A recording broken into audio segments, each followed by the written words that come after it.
দুনিয়ার প্রেমিক না, প্রেমিক হবো কার? আল্লাহর আখিরাতে।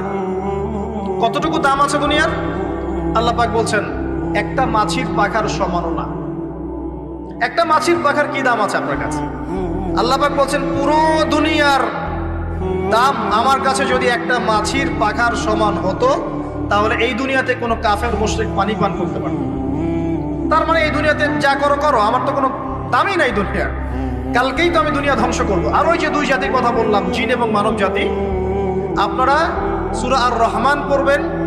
রহমান নামটা অনেক ব্যাপক, দয়াময়ের নাম। তার মানে আল্লাহ পাক মার্সিফুল, মোস্ট মার্সিফুল। কিন্তু এই সূরা আর রহমানেই একটা ভয়ঙ্কর আয়াত আছে, কি? সানাফরুগু লাকুম আইয়ুহাস সাকলান। হে মানুষ এবং জিন, হে মানুষ এবং জিন, শীঘ্রই আমি তোমাদের দুইটা জাতিকে ডিল করার জন্য ফারেক হচ্ছি, অপেক্ষা করতে থাকো।